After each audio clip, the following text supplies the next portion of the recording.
సతీష్ ఉన్నారు new Jersey నుంచి. సతీష్ గారు నమస్తే అండి. నమస్తే రఘునందన్ గారు.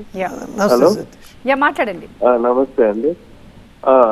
అయితే ఒక 3 క్వశ్చన్స్ అండి. ఫస్ట్ ఏంటంటే ఫస్ట్ బీజేపీ ఏంటంటే మన పాలసీ అంటే ఫ్యామిలీ డైనామిక్స్ అంటే డైనాసిటీకి అగేన్స్ట్ అన్నారు. మరి అంటే ఇప్పుడు చంద్రబాబు నాయుడుతో అంటే who criticised so Modi so much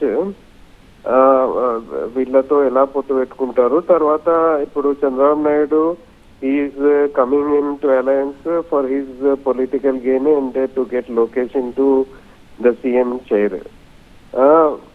so మీరు ఏంటి అంటే ఏమన్నా సీఎం చైర్ బీజేపీకి ఇచ్చేటట్టు మాట్లాడుకున్నారా? సెకండ్ థింగ్ ఏంటంటే సెకండ్ క్వశ్చన్ అంటే టీడీపీ మీతో వస్తుందా, మీరు టీడీపీతో వెళ్తున్నారా? ఎందుకంటే టీడీపీ ఏదో మీకేదో అంటే అలా పడేసినట్టు 6-10 అసెంబ్లీ సీట్లు ఇవ్వడం ఏంటి అంటే అక్కడ it itself shows that you are weak and he is strong.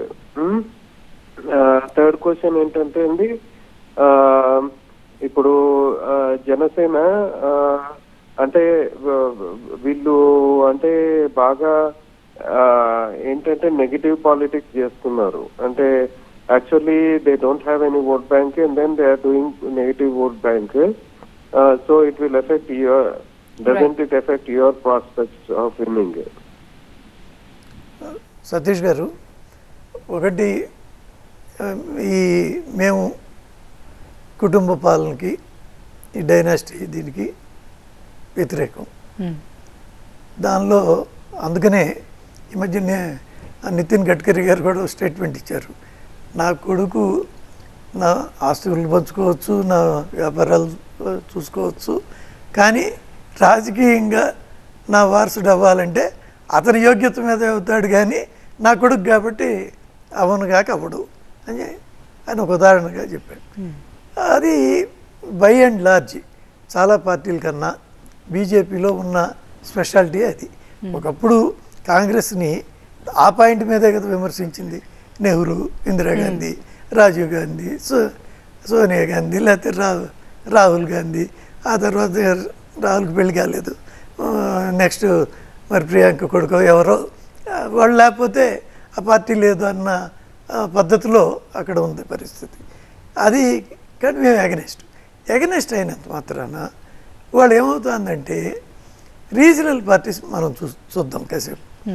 Regional పార్టీస్లో whether it is TDP, whether it is YCP, అంటే ఆయన పిల్లలు లేరు, కానీ ఇప్పుడు ఆయన రాజశేఖర రెడ్డి కొడుకే కదా, అట్లాగా ఇన్హెరిటెన్స్ రాజశేఖర రెడ్డి అదే కదా ఆయన క్లెయిమ్ చేసుకునేది. అది వెదర్ ఇట్ ఈస్ బీఆర్ఎస్, ఇక్కడ టీఆర్ఎస్, అది ఇప్పుడు బీఆర్ఎస్ అయ్యి పోయిందనుకోండి, టీఆర్ఎస్, డిఎంకే, చివరికి మన అకాలీదళ్ళు, లేకపోతే శివసేన, అంటే మాతో పొత్తులు ఉన్న పార్టీల గురించి కూడా నేను చెబుతున్నాను. ఎక్సెప్ట్ కమ్యూనిస్ట్ పార్టీలు కొంత వాళ్ళు ఒక సిద్ధాంతం, మేము చాలా వరకు బీజేపీ. ఇది తప్పితే మిగిలిన పార్టీల్లో దురదృష్టం కొద్దీ ముఖ్యంగా రీజనల్ పార్టీస్లో వాళ్ళు ఇలాగే పోతుంటారు. ఇంకెక్కువ మాట్లాడాలంటే భావ్యం కాదు, కానీ విషయం ఏంటంటే అది ప్రొపరేటరీ లాగా, అంటే ఇది నా సొంత ఆస్తి, దీన్ని నేను కాపాడుకుంటున్నా, నేను దానికి ఇన్వెస్ట్ చేస్తా, నేనే రక్షించుకుంటాను, నేనే అంటే is the owner of that.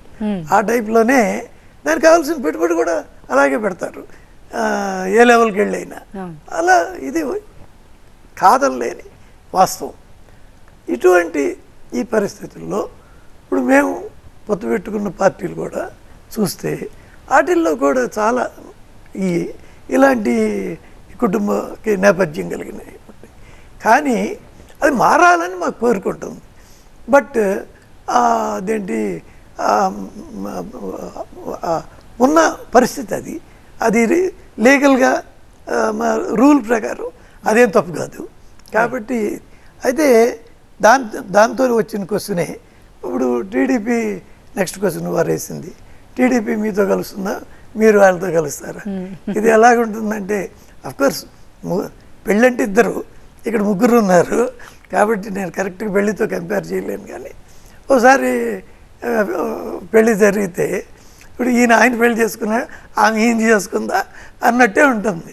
ఇప్పుడు అవసరాలు కొన్ని దృష్ట్యా ఇక్కడ ఒక అవసరం ఏంటి, జగన్మోహన్ రెడ్డి గారి పాలనకి చర్మగీతం పడాలి, ఆయన్ని దించాలి, అది ఒక లక్ష్యం, అదొక అవసరం.